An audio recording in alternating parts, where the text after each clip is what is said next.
How's it going, ladies and gentlemen, and welcome back to another AFC podcast inside the Astoria Filmmakers Club, behind the scenes of the AFC. Glad to have you back. We lost count of how many podcasts we're in for season 3. It's been a miraculous journey thus far. Hope the words of wisdom of our past episodes have been useful, and you guys are applying those to everything that y'all do. So my very special guest today, coming in from New York, New York, is Emma Morgan. How are you doing? I'm doing great. How are you doing? As we previously discussed, I'm actually doing pretty good because spring cleaning, my dad, my brothers, they all went through like the garage, and we found the VCR and of course all the VHS tapes. And I was just playing with them today to see if everything still works. So we got one of 2 VCRs that we found. It works, and I'm just playing old home videos and just looking at a very nostalgic collection. And actually, I'm actually looking at my dog right now. She's watching my 3rd birthday party right now. Oh, she's watching the TV. I can't, and she loves it. Oh my gosh, she can't stop looking at it. Sorry. Now she knows I'm looking at her. wow. That's really cool to get to go through all those VHS tapes. I wish I saved most of my VHS tapes from when I was a kid. I guess we always assumed that they would be there, and then the next thing you know, DVD, Laserdisc, Blu-ray kind of just fills in a gap, and a couple garage sales go by, you start losing little bits and pieces here and there. So, it's just one of those things. Yeah. I think the luck was that we were too lazy to have a garage sale, so we were able to keep all these things and really appreciate them now that we're older. Yeah, that's really cool to be able to look back at those, especially like the family home videos. That must be really cool to get to see. It is. Like this one in particular, I haven't seen yet, or I don't remember watching. Wow, that's really cool. We got a few dozen hours of family videos when we were like kids and stuff, but this one in particular, like my dad, I can't believe it, and now I know where I get it. He was really a VHS connoisseur, because he had the shoulder-mounted camcorder, and he would just like see everything through the lens. He would really focus on like the little knob, but he would not stop narrating everything that was going on. That's like very few, like little by little. Sometimes I do that, but I don't know. Discipline-wise, camera guy doesn't talk. Yeah, wow.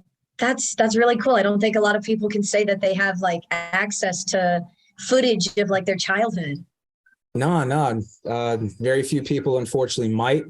And it's kind of nice just to see what my dad was like in his late 20s, kind of surpassing his age now, and seeing his personality, how he interacts with everybody, how he speaks, the dynamic of his young voice versus his senior citizen voice. Wow, that's a really cool time capsule. I'm really jealous. That is incredible. Note to future self: save your stuff. Yeah, I guess so. So Morgan, rumor has it that you're in the film industry. So why don't you tell us, the audience, a little bit more about yourself? Yeah, I am an up-and-coming actress. At least I would call myself an up-and-coming actress. I'm originally from Pennsylvania, really small town in like northeastern PA. And from like a really young age, I knew that I really liked acting. It was like my passion. I started with stage acting, and then, my friend got a camcorder for her 12th birthday, and we would like film funny videos on there. And that's how I kind of got into like film acting too. And so when it came time to go to college, I kind of knew that I wanted to move to New York City so that I could hopefully pursue that a little more. And I mean, here I am now. I'm about 6 or 7 months into this journey of living in the city. I've got a few projects under my belt, and it's going pretty well. Oh, so were you out in Pennsylvania for the majority of the pandemic?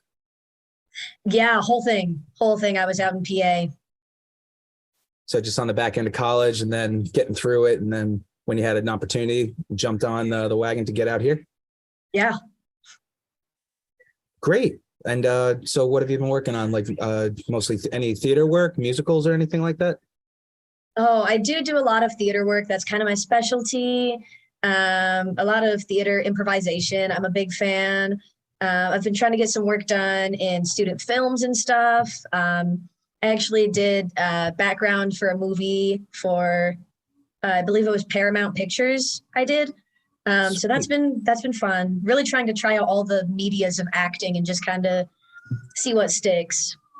You can't really say no in the beginning. You know, you got to try to just find your way, see what kind of sticks, Yeah. I can't really be picky. If a project comes up, I normally I normally just accept the role.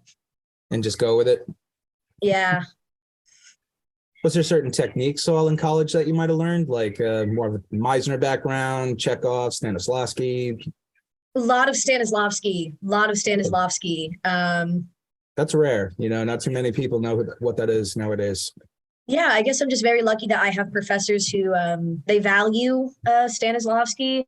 A little bit of Meisner in there, but it's a lot of Stanislavski, which I was also kind of surprised by because all of my previous experience in like my high school's theater, they stressed a lot of like Chekhov. They were around the same time when they were, I think, in Moscow doing the Moscow theater back in like the very early 1900s, late 1800s. Yeah. Did you ever get a chance to like read or do The Cherry Orchard? No, I did not, but it is a dream of mine. Is it really? Yeah, I would love to like workshop a production of it. We'll see. We'll see if that happens for me. Technically, we probably can, but I did that in college, and the only reason why I know about Chekhov, you got Michael, you got Anton, you got Stanislavski, you got Boris Chalkowski, like you got a bunch of dudes. But it's a great show, and I think we did it pretty well. There's a lot of ways you can kind of interpret that little thing. Yeah. I haven't really seen it done recently by anyone, so I'd love to see like a modern interpretation of it. I think that'd be really cool to see. I think it was actually one of Gerard Butler's first movies in the early 2000s. Oh wow. Yeah, we were kind of going on a Gerard Butler kick around high school time, or at least I was. And once I hit college, I tried my first play, which happened to be The Cherry Orchard. And he already had done at that time, I believe it was 300.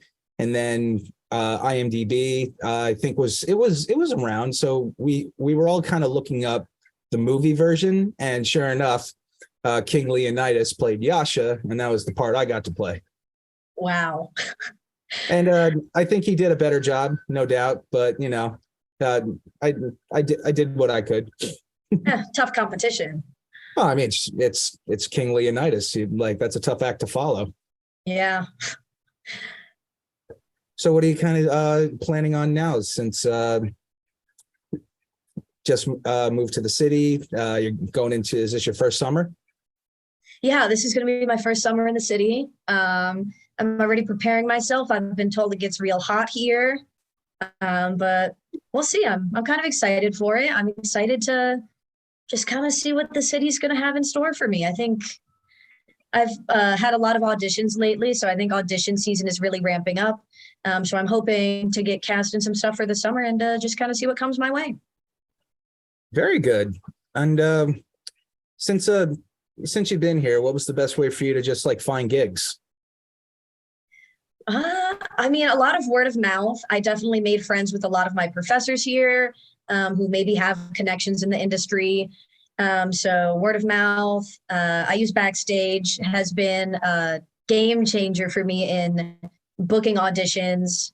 So that's been really interesting, but a lot of word of mouth, a lot of just kind of making connections and just kind of keeping an ear open to hear what's going on in the acting community. Do you have a strength? Like more drama, comedy, horror? A lot of people like horror nowadays, I'm hearing.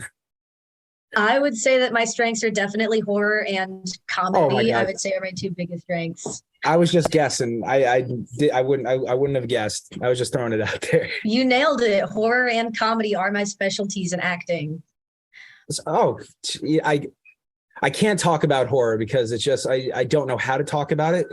And I was that terrified kid. I just like I believed everything I saw. I remember when my brother and I watched E.T. for the first time. I was fine. He was Oh, okay. terrified and had to jump behind the couch. That's a true story. Wow. No, yeah. So got a very soft, low constitution, but I could definitely appreciate the makeup. No doubt about it, especially the process of making anything. It's really impressive. I used to be that scared kid too. I don't know what clicked in me. I think I turned like 13 and suddenly I just really loved horror movies.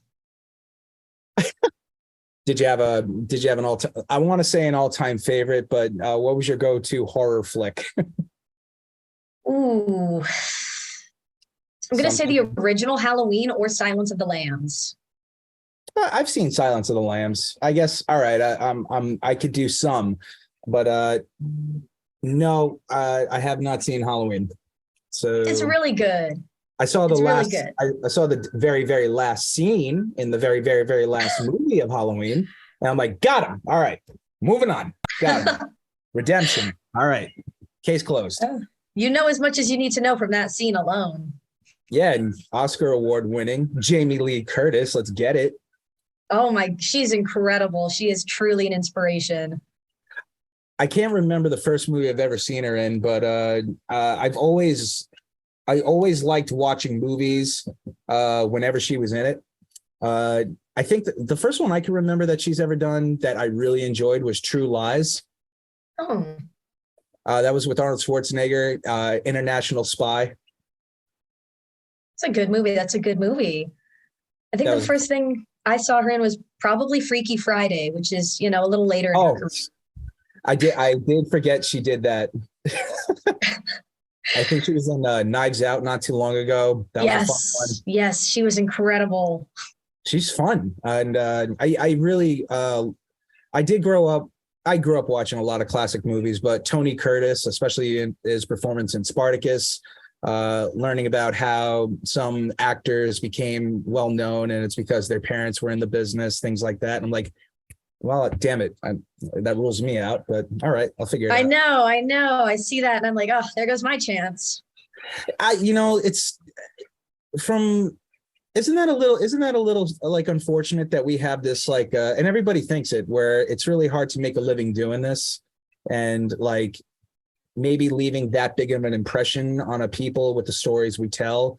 It is kind of an inside job, more or less, which I could respect. They got the history of the industry for the most part. And if it were me in their shoes, if I had family and I enjoyed the job that much, I would want my family to be a part of it and get work doing it. Yeah, yeah. It does feel really daunting as someone who maybe doesn't have like familial ties to the industry. It can feel really daunting at times to think like, how am I ever going to compete with like such big names in the industry and like really make my mark? So I do definitely get that, but I agree. If I had the opportunity, I would do the exact same thing. You said it yourself, if it really was competition, which it must have been very competitive, especially with the awards and the zazz of it all, it's got to be very competitive in a fun, respectful way until the gloves come off where it gets real personal. But did you ever I don't know, did you ever kind of feel discouraged for choosing the acting profession if you did, or was this something you just have to be a part of until you find out where you fit? Um, I'm, it's difficult because I feel like I was never really discouraged by other people. I kind of discouraged myself when I started college. I was going for forensic psychology because I convinced myself that I could never make it in acting. So really, it was a lot of pressure from myself that I didn't think I had what it takes.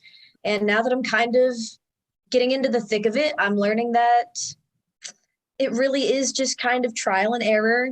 You get a lot of no's before you even get a single yes. But I think it's just something you got to kind of keep working at.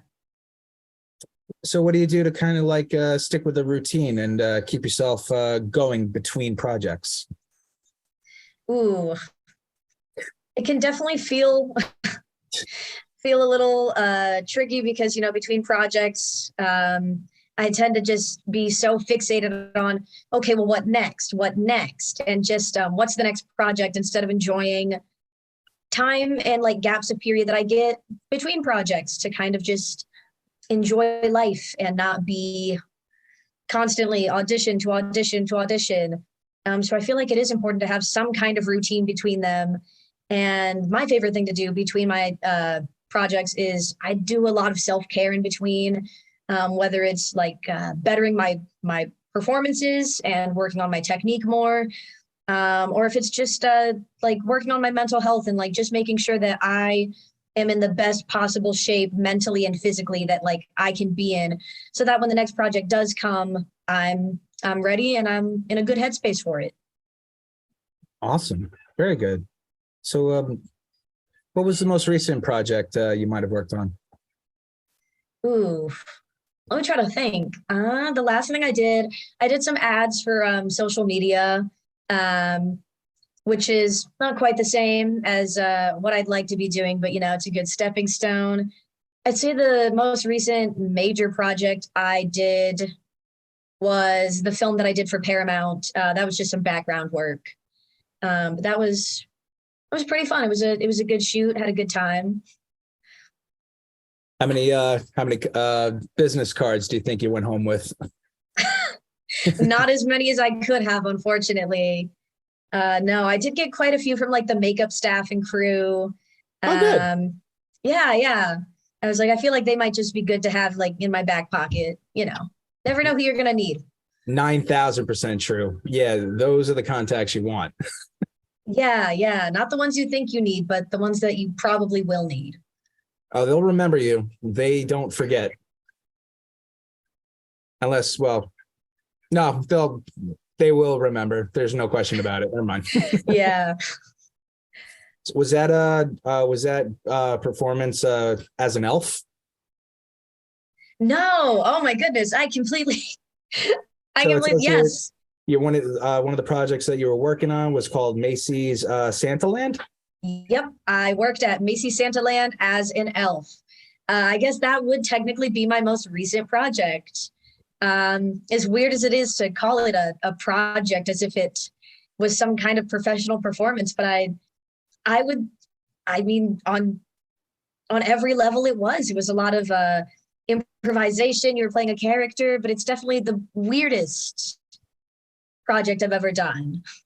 How so? I mean, I thought Christmas time is probably the best time, and you're at the Miracle of 34th Street space itself, Macy's.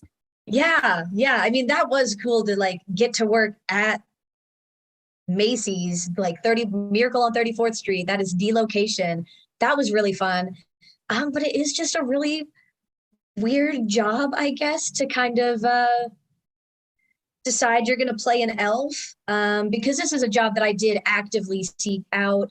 I didn't find calls for it. I did like my research on how to get an interview. I wanted this job so bad because I know a lot of actors from the city who like that's how they got their start in the industry. Their first job was working at Macy's Santaland. So I was like, I'm going to do that too. Can you give me an example of somebody you might have like come across who actually got their start working at Macy's Santaland? Oh my goodness, of course. So I'm really into film, but obviously I really like theater too. And one of my favorite Broadway actors, Christian Borle, that was his first job out of college as an actor, is that he was an elf at Macy's Santaland. His elf name was Swifty. And I was like, I know what I need to do to get ahead. I need to go to Santaland. Oh my God. Okay, so Christian, what was his last name? Christian Borle. Boral, Christian Santos, Christian B, Christian Allen, Christian Bale. Nope. Is it Boral or Borel? Borle. Boral. Oh, there he is. Oh, from the Bounty Hunter. Yeah, he has a lot of musicals and stuff under his belt. He did Smash, the TV show. He's got a pretty impressive repertoire for someone who started at Macy's Santaland. This guy started at Macy's Santaland. How about that? I know, it's crazy. I kind of geek out once in a while when I hear a new name. I'll check him out on IMDb real quick, but not for nothing. Broadway, yeah, but he's actually repped actually by CAA. Very cool. And he's got 63 wow. Yeah, he's got 63 credits. And he's actually filming as himself on a documentary called Broadway: The Next Generation. I did not even hear about this. Oh, wow. Okay. Because they are currently filming it. They didn't even discuss a budget. Oh, And we got Scarlett Johansson working with him. You got Jeremy Irons in this and Jeff Goldblum. oh, oh, What? wow. Okay. Ah, wow. Alec Baldwin, Matthew Broderick, Glenn Close, and of course, Little Orphan Annie's Sarah Jessica Parker herself is coming in. Oh, Bernadette Peters. You got some heavy ball players here. And of course, Nathan Lane. He's on board as well. Wow. I have not heard about this project, and it sounds like it's a big project. They got some pretty big names attached. Well, it's a documentary, so they're all playing themselves. But you got James Earl Jones making an appearance, and Jeff Daniels and George Costanza, Jason Alexander is coming in. This actually looks really good. Yeah, I'm excited to watch this. I'm really glad to learn about this guy, Boral right now. I'm a little speechless at the moment because I don't know the last time, especially after the pandemic, when there was really sort of like any recognition for the Broadway community. Yeah, I don't know. I do feel like it's kind of fallen off since the pandemic, which is really sad. I feel like it's not as big of a pastime as it used to be. I mean, the theaters are still packed, but I feel like it's not as big of a part of like mainstream culture anymore. Yeah, and it's really unfortunate because I know that it was actually a flip. One of the best things about doing like a movie in Hollywood in the old days, if it was an original musical or movie, some of them would actually be assigned to Broadway just because they were so good. And there were times where it would flip, where if the Broadway show was such a hit, they would make a movie out of it. Yeah, I do think that's a really, really fun thing. I love it when I mean, my favorite is when we turn a movie into a musical, but I do also love getting filmed productions of musicals. I feel like most of the time they're pretty good. Obviously, you have your misses. I guess if I could call it my business, just kind of found my way like everybody else.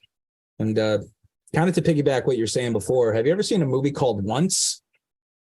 No, I have not, but I feel like I've heard of it. Yeah, because it did make its way to a Broadway musical.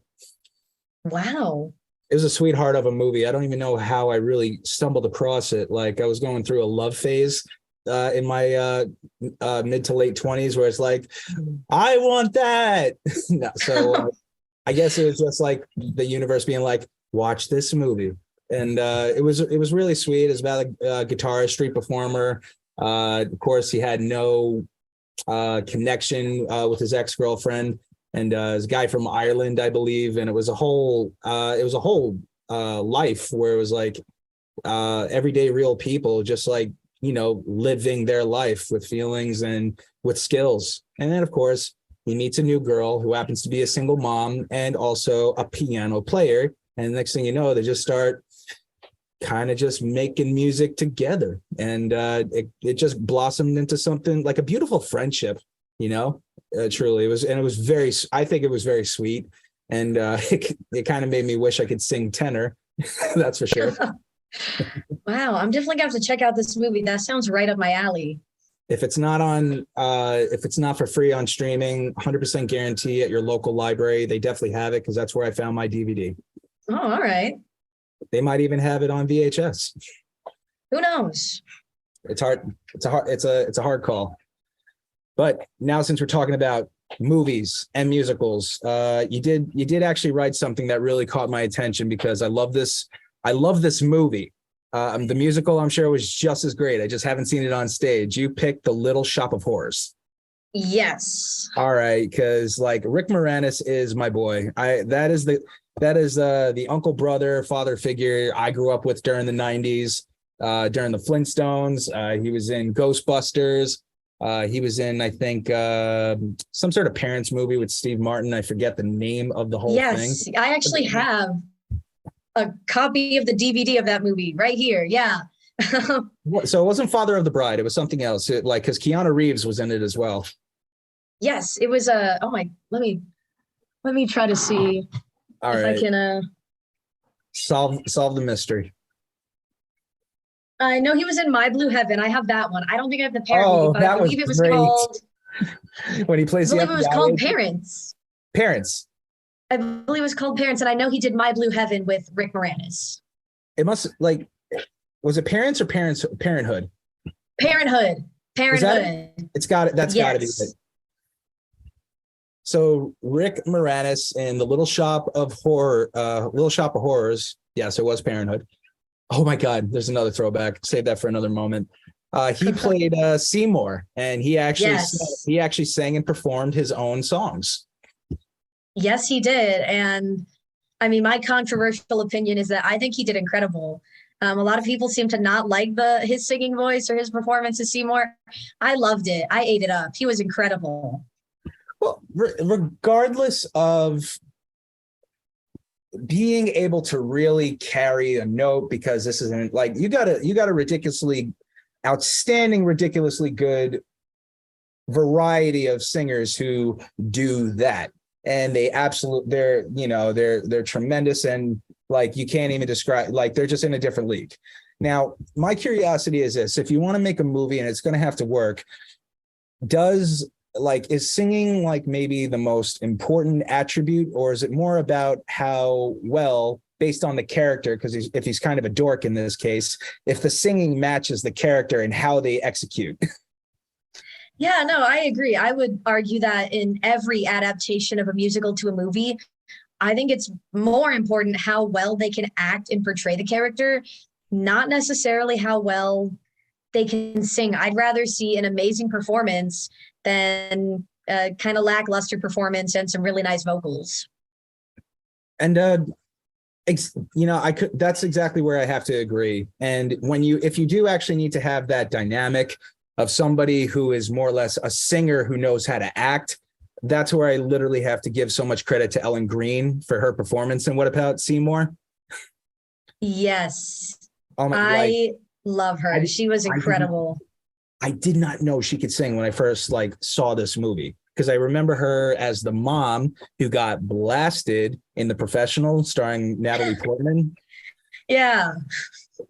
But it's like all of a sudden you take that same actress who really can sing and she just crushes this role. She was incredible. Her performance as Audrey was just absolutely remarkable. She's the blueprint, even for, I would say, Audrey's to this day performing off Broadway. I'd say that she is the blueprint. I'm gonna actually click on. I'm actually gonna click on her resume real quick, and yep, The Professional, Leon the Professional. That's one of her credits.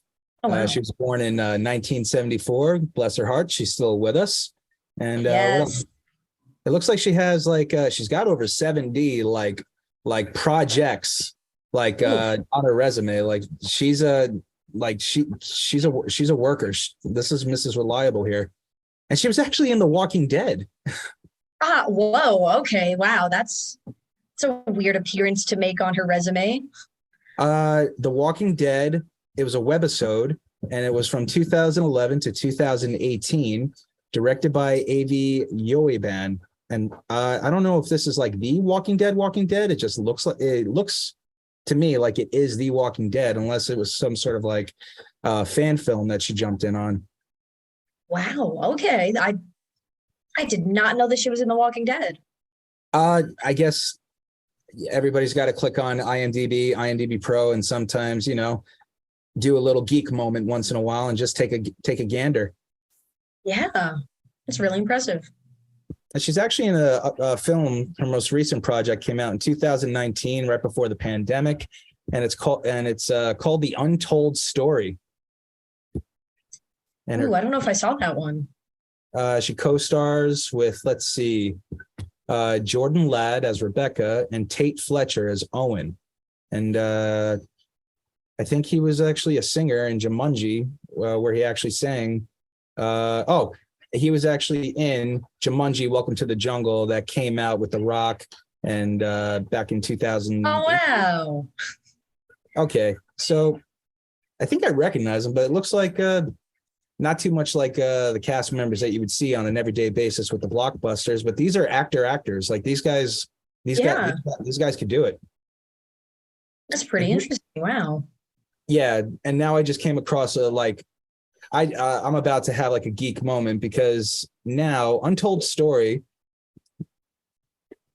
with Ellen Green has this guy named Michael Hughes in it, and he's known for Kindergarten Cop. And I'm like, wait, time out. Oh, Have you ever seen that movie? yes. He was the little boy who played Joseph in Kindergarten Cop. Oh, that's crazy. I wish I could see like a picture of this like kid when he was like a kid. Oh my God, that is him. Wait, Mike Hughes, he played Joseph. He was the little tiny boy that said boys have a penis and girls have a vagina. No way. That's the same kid. And now look at him. He's grown up. I'm glad he's still in the business. He carried that movie. Oh my God, he looks exactly the same. I just couldn't put my finger on it. That is crazy.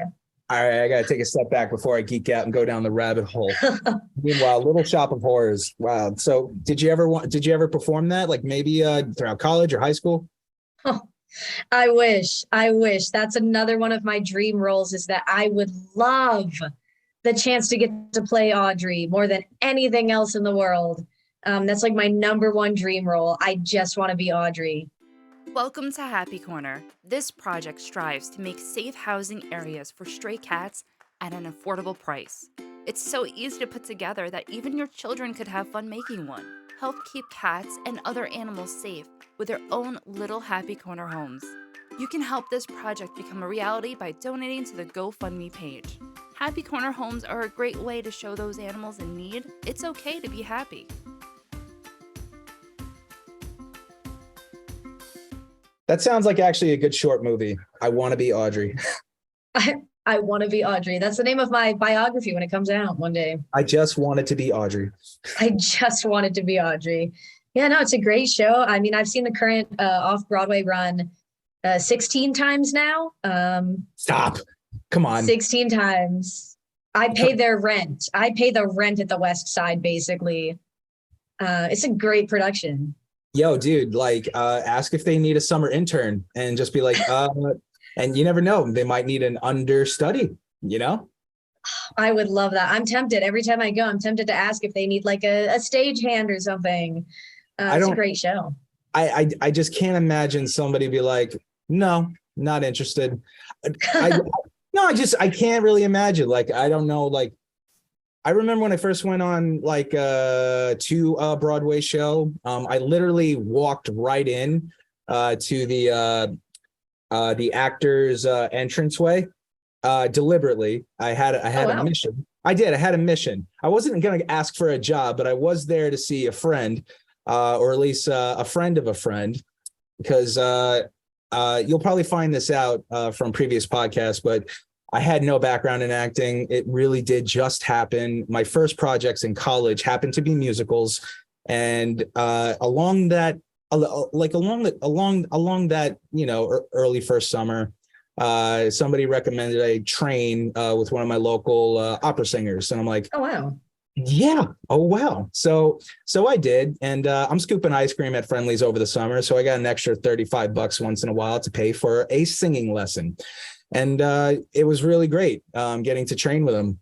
His name was Mark Gargiulo. And funny story, we're actually in Rotary Club together. Yeah, I'm a Rotarian now. I got suckered in. They needed some youth, and I'm like, yeah, fine, I'll come. But he's the vice president now, and we got to catch up earlier this past year. But when I was in college, I told him that there was a field trip to go see Wicked. And he's like, oh, when you go, why don't you go say hi to Aaron Tveit for me? And I'm like, really? I had no idea. I had no idea who Aaron was. When Mark recommended, I just say, go say hi to him for me. And so I got the business of like how you guys met, how you know each other, like barely 4 or 5 years prior.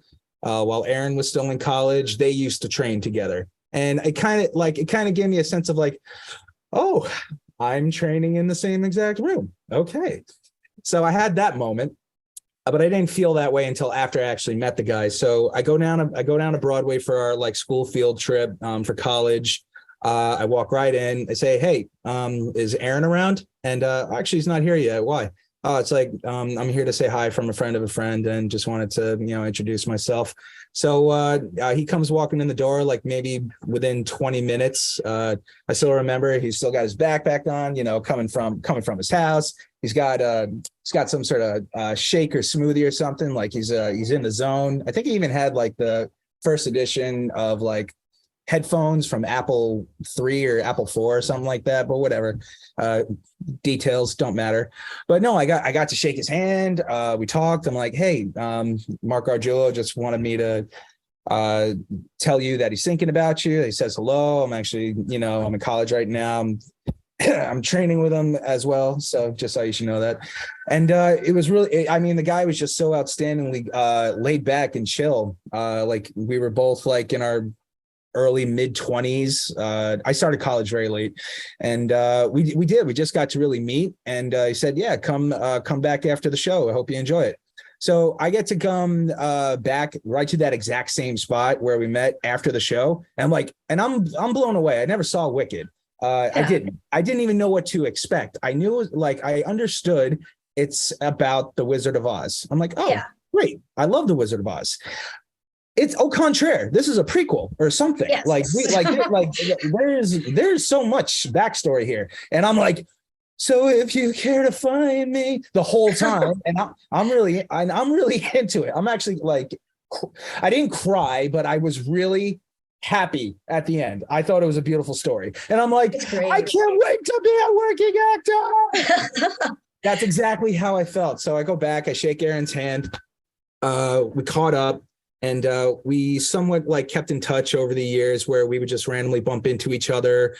I know his dog and his dog knows me.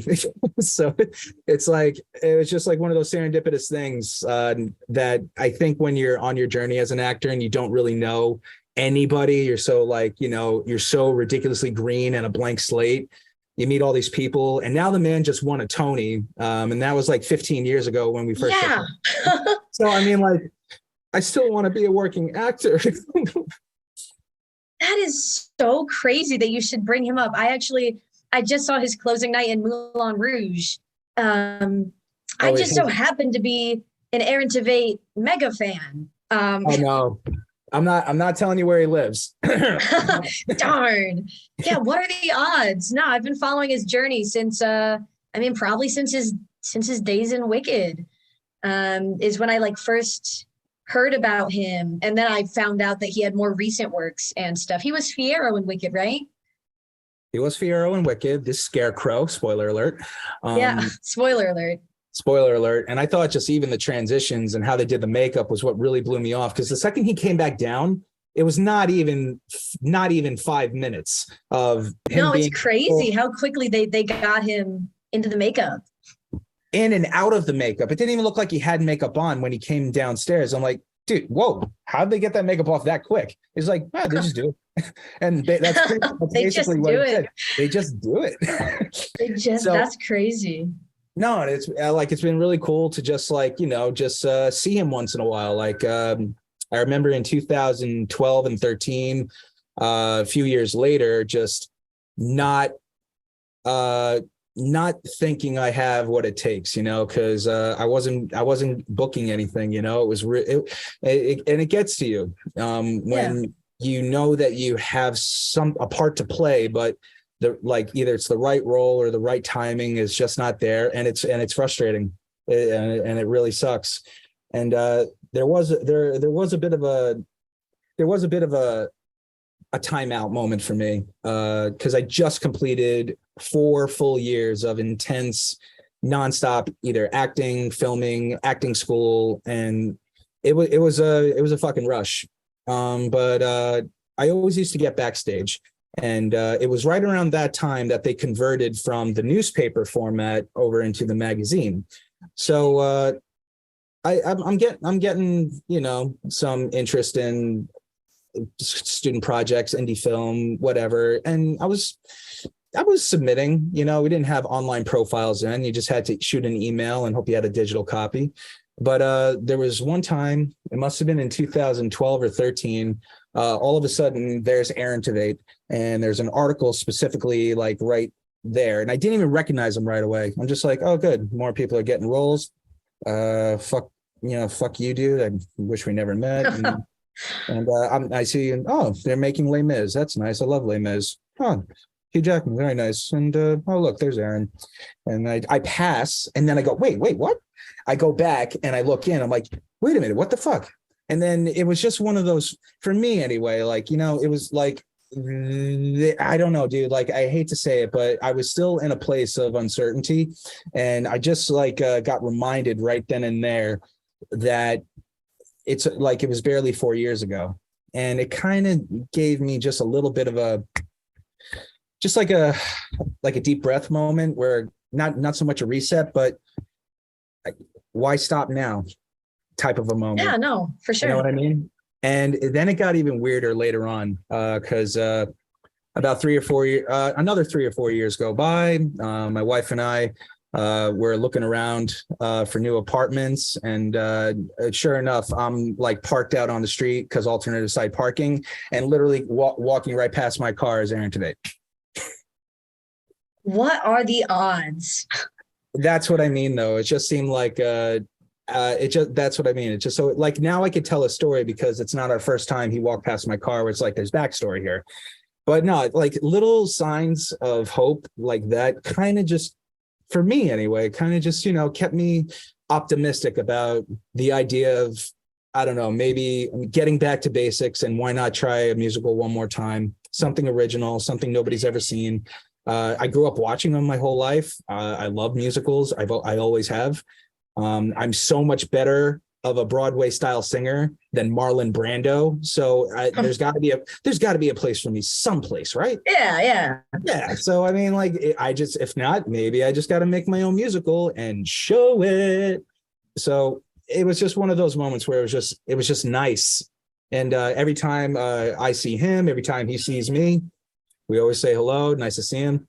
And now I got a puppy, so my puppy is going to meet his baby, and then we're going to be dog dads together. Yeah. Oh, that's precious. Oh my goodness, I love that. Wow, yeah, that's crazy. I think if Aaron Tveit walks by my car, I would also take that as a sign that I'm doing what I'm meant to be doing. You know what? It's probably going to happen now. And hey, why don't you just throw out my name out there? Hey, I was just on Phil's podcast. He says hello. Yeah, that's crazy. That's just so crazy that you know him. I've been a big fan of his for a long time. He's been one of my big inspirations in the industry of like his work. I really like his method of acting. I feel like it's different. It's really refreshing to see him perform a character. It's really interesting. Now he's doing what? Schmigadoon? He did do, I don't know, is that still going on? I saw season 1 and I'm like, oh wait, there's Aaron again. And I just gotten like Apple TV Plus, and I'm like, you gotta be fucking kidding me. Now Aaron's in front of me again. Son of a bitch. Stop reminding me. Stop reminding me. But no, that was actually a real Schmigadoon. That is such a goofy movie or series, but yes. Really good, yeah. I think the second season is coming out. I don't know if it's out yet. I think it either just premiered or isn't premiering yet, but I do think he's in the second season too. I did see it as sort of like a maybe watch next Schmigadoon, but I'm like, wait, I personally have already seen it. Maybe the algorithm's off, but okay, there must be a season 2 on the way. I think so. I've seen a lot of promotion for it lately, so I think they made another season. It's and it's funny. I think it hits a lot of cliches, but they do it in a way where it's actually hilarious. Yeah, and I recommend it to anybody to watch. It's a fun thing. And it's done really good. The first season was real funny. Have you ever seen the real Brigadoon? I have, unfortunately. Why? I mean, those bagpipe scenes were legit. Yeah. It's just not my cup of tea. All right, fine. You're more of like a chamomile. Fine. All right. So if you had to put yourself, other than Little Shop of Horrors, like What type of I don't know, like what type of musical would you really want to be in, or like is there a certain character that you as a person just relate to? Ooh, Tough one, yeah. I would definitely say, I mean, as unrealistic as it is, one of my other dream roles would probably be like Christine Daae, Phantom of the Opera. That's not unrealistic. I mean, now that it's not on Broadway, it can be done everywhere else. I think now it's I like could always be a community theater Christine Daae. there's nothing wrong with that. And oh God, I can't believe honestly that's really unfortunate that they shut down. And my friend at my job, he was reading the New York Post, I think around Christmas time, saying like they're going to be closing around February. And for me, it was actually a little bit baffling. But when they actually gave a little bit of the business on how come, the pandemic they lost so much where they were not able to recover, and they were basically living on borrowed time. Tourism had dramatically come to a stop for too long, and I mean, all of these guys, they literally, I think, lost health insurance because they weren't working anymore through their union, because the pandemic just shut it all down. They were not working, and for them to recover from it, come back, and now, curtains closed. It's really sad. I always assumed that Phantom was going to outlive me with how long it's been on Broadway. I figured it would never close, and it's crazy to see it actually close. It's one of my dearest friends, I mentioned to him on the podcast a few times. He passed recently. His name is Nino Novelino, and he actually did the set for Phantom of the Opera back in, I think, 85 or 86 when it first came out. Yeah, he did the Broadway sets. Like, that was his job, and he's an artist. He sculpts everything. So if you saw like American made awesome shit from a New Yorker and a local like a really gifted guy, his hand was on it. That is so crazy. Oh, he did like probably over 1,000 shows his whole career, and that's how he and I really became friends. Like, I was the little chubby boy down the street going to his house every Halloween because he always gave out the king size candy bars. He was the best. He was the best house in the neighborhood. Yeah. So, like, all of a sudden, like years later, it was actually right around the time I met Aaron Tveit when I was first starting acting. Somebody recommended I get to meet him because I did my first opera that year, and coincidentally, he's my neighbor, same guy. So Nino was actually really dear good friends with Ron DeFeasy, who's the maestro of the Hudson Valley Opera Company. And of course, I'm the new guy in town, and they needed somebody to play Bacchus in Orpheus in the Underworld. So I'm Bacchus and Orpheus in the Underworld. So, he and I met because I fucked up. I or solidified our neighborhood friendship. I got a haircut to look good, for the opera. Yeah. But I wasn't supposed to. So apparently Bacchus was supposed to have hair long enough to put grapes and stuff inside of it. And we didn't get that far in the process. And my hair was, kind of like longer, but I did. I brought it down to like here. And so Ron had to contact Nino saying, I have this new kid who cut his hair and I need a wig. So Nino and I met because I got a haircut for like officially. And I got to wear his wig, and Nino came to the performance, and he liked what I did because he just, he was good at giving compliments to people he actually thought were good. And at least I believe so, because if he didn't like you, he just wouldn't say a word, or very little to none. Like, one of those where it's like, he's not going to insult you, but he's not going to make friends either. Yeah. So it was just one of those things where it was just like how we became like the best neighborhood friends you could possibly ever see. And we remained friends for over 10 years before he passed away. And So much of like the stories and he and I would talk to, I wanted to incorporate that into some of the work we're going to do in the AFC, because like the man taught me what true love is, the passion and love for the game, and how bitter you could get if you let it. Whether you don't have money or you just feel like you're just done. Like it was real. Like we spoke about a lot of like real fucking shit and issues. And I miss him every day. Like if I wasn't doing a podcast and he was still alive, I'd be hanging out with him probably once a week and just talking about whatever's out there. It's wild. Wow. Yeah. Sounds like a really nice guy. Yeah. Oh my God. Yeah. Like I know there's a YouTube. There is a YouTube video about him, a little mini documentary somebody made like I don't know, 7 or 8 years ago. Special note, I'll make sure to include that on one of the podcasts so more people tune in to say like, who was this guy? No, he was an awesome dude. And the world is less without him. Yeah. But on that note, we have to perform at least some version of the Phantom of the Opera. Naturally. I'm sure there's a lot of singers who'd be like, yeah, we could do it. Why not? Well, we can. Yeah. Like, there's nothing that we cannot do, honestly. And if it comes to, no, there's absolutely nothing we cannot do. And there's absolutely nothing that we shouldn't try to do.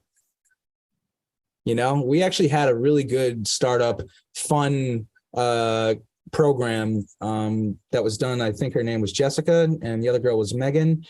And they started something right before the pandemic, like the same year. It was actually called Broadway in Astoria.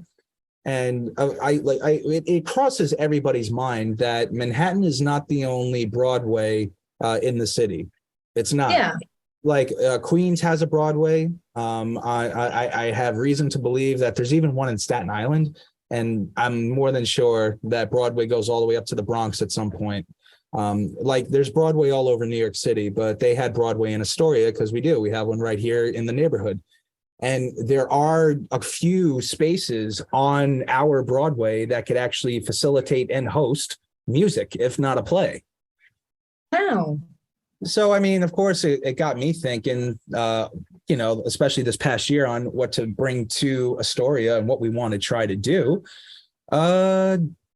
That's something we've truly considered. I reached out to the starter-uppers of Broadway in Astoria to see if they want to start getting the singers back together, and we'll host, I don't know, some sort of like read-along, sing-along, something. That'd be great. Yeah, to do like a staged reading, performance of some shows. Well, those are fun, and Yeah. there's nothing else to do in the neighborhood for a couple hours. Like the bars are open late, and the dinner time is always best around 5-6 o'clock. What about 7 to 9? Let's start singing. No one's like, you guys want a drink? Nah, we'll do it later. Then let's go sing something. Yeah. So that is on the table. That is something I'm really I'm really pushing to do. I just wouldn't want to do it without them, because it did start with those two, and not unless they do a hard pass and just say take it, and I'll be like, great, put more work on my plate. So why not? Yeah. Wow. I think that'd be something really interesting to see in Astoria. Yeah. I think it used to be here as well. On Steinway Street throughout the 70s. They actually had an opera house. Oh, that's so cool. Yeah, it was like right on the corner of, let's see, it was Steinway Street and 28th Avenue. There was an opera house right on the corner, and it was like 1,000 seats inside. So it ended up getting knocked down. They got a couple little like mini houses. That's a shame, man. Something like that, to tear down a theater like that must have been a big mistake, because to rebuild something like that, you're looking at almost $1 billion, Yeah. Well, it's real sad that they would tear that down. I feel like that's something that would still do really well in Astoria. I mean, it's a really artsy little neighborhood. I feel like something like that would have thrived now, but alas, they tore it down. I think that it really goes to show, because like during that same time is when Radio City was supposed to be torn down as well. Mm, And as we know, like for that theater to still stand today, it provides more value to the community than it would have regardless if it wasn't making that much money or it was losing money. Sometimes there's a value that theater provides to the community that you just can't put a price, or you can, but you just can't really, you can't sum it up in a monetary value. absolutely. Absolutely. Yeah, it's like, how valuable are your socks? What's the temperature outside? Doesn't matter. All right, whatever. But you know what I mean. Yeah. Oh my goodness. I want to keep talking to you, but I'm so like, I'm getting emotional because, you know, I'm not on Broadway. I'm not working at the moment as an actor. I'm starting to get more into producing, and like, where did the time go? I said 15 years. I'm like, oh damn. Like my first musical was 15 years ago in 2008. Wow. I didn't make any money yet, but hey, here's Well, hope. Here's hoping. you know, But no, I did, like, there's a lot of opportunity out there, and I can't explain it, but there are hundreds, if not thousands, of original musicals just waiting in line to get on Broadway, you know? yeah, it's really exciting to see. I'm happy to see what's in store for the future of Broadway. I think in order for there to be, you know, I don't want to say sustainability, but it's a curious thing. Like, you ever know, like before a musical actually goes on Broadway, there's always a tour around the country, kind of workshopping it. Yeah. Normally, yeah, you got a workshop going on. Why can't you do that? Why can you not do that exact same thing in Queens? It's a good point. I keep it Good stupid point. simple. No, I keep it so stupid simple. Like, is the point to make sure people everywhere else come to Broadway or something? No, dude, like, first of all, there's over 2 million people that live in Queens. They have the space, and I'm sure the interest, not to go to Manhattan to see a show. So if you have the exact same quality of workers and musicians, and like, it's not going to cost $100 a ticket, even if it were half or even less, they'll show up.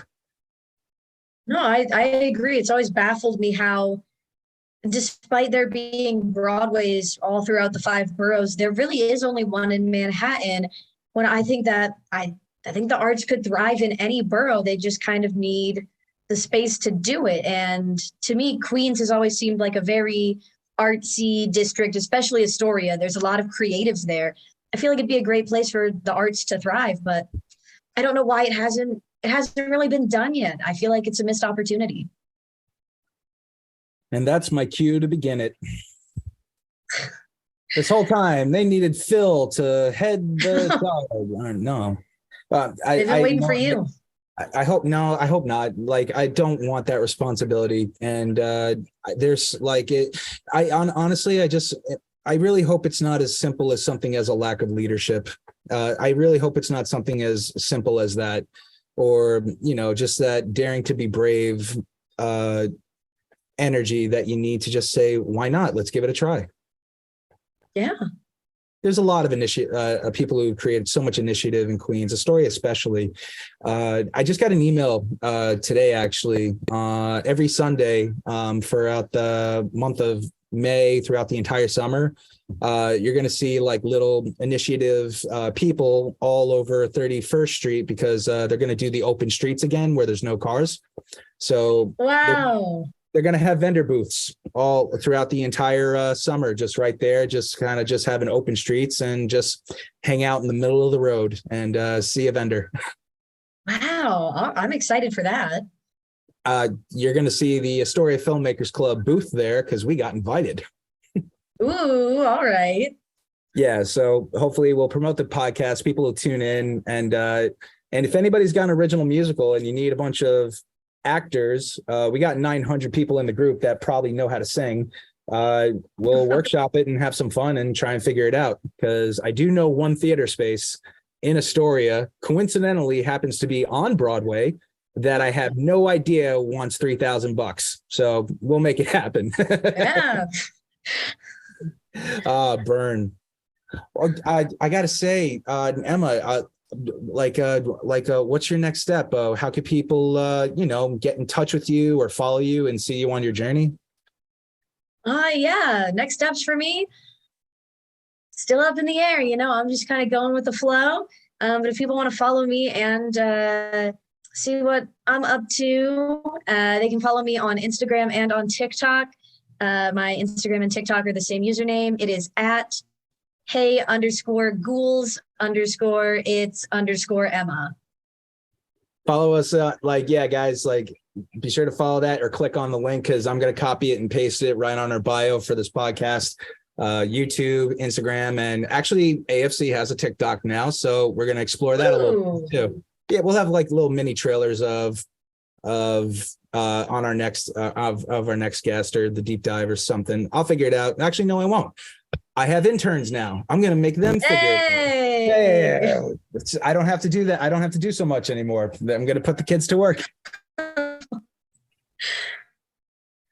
Oh, Emma, before we wrap up, we always have a closing segment called The Right Words at the Right Time. And it all started when I became an actor 15 years ago. I would read this book. I remember reading this book all the time, especially on when we were doing Shakespeare in the Park. I would just be waiting and reading this book called The Right Words at the Right Time by Marcy Hopkins. And it was a collective of athletes, celebrities, politicians, very well-known public figures who had the right words at the right time that just carried and stayed with them their entire lives. And my curiosity, Emma, is there any words that were ever given to you by somebody, a stranger or somebody close, that have always stuck with you and helped you overcome any obstacle that you ever encountered? Or perhaps maybe you just would like to share some words of your own. Absolutely. Yeah. I have a friend who works at the drama bookshop, and I recently got at the time of meeting him, I had been turned down for a role, and he could tell that I was a little bummed out. And his words that they just keep me going ever since. He said, "It'll all work out in the end. And if it doesn't work out, it's not the end."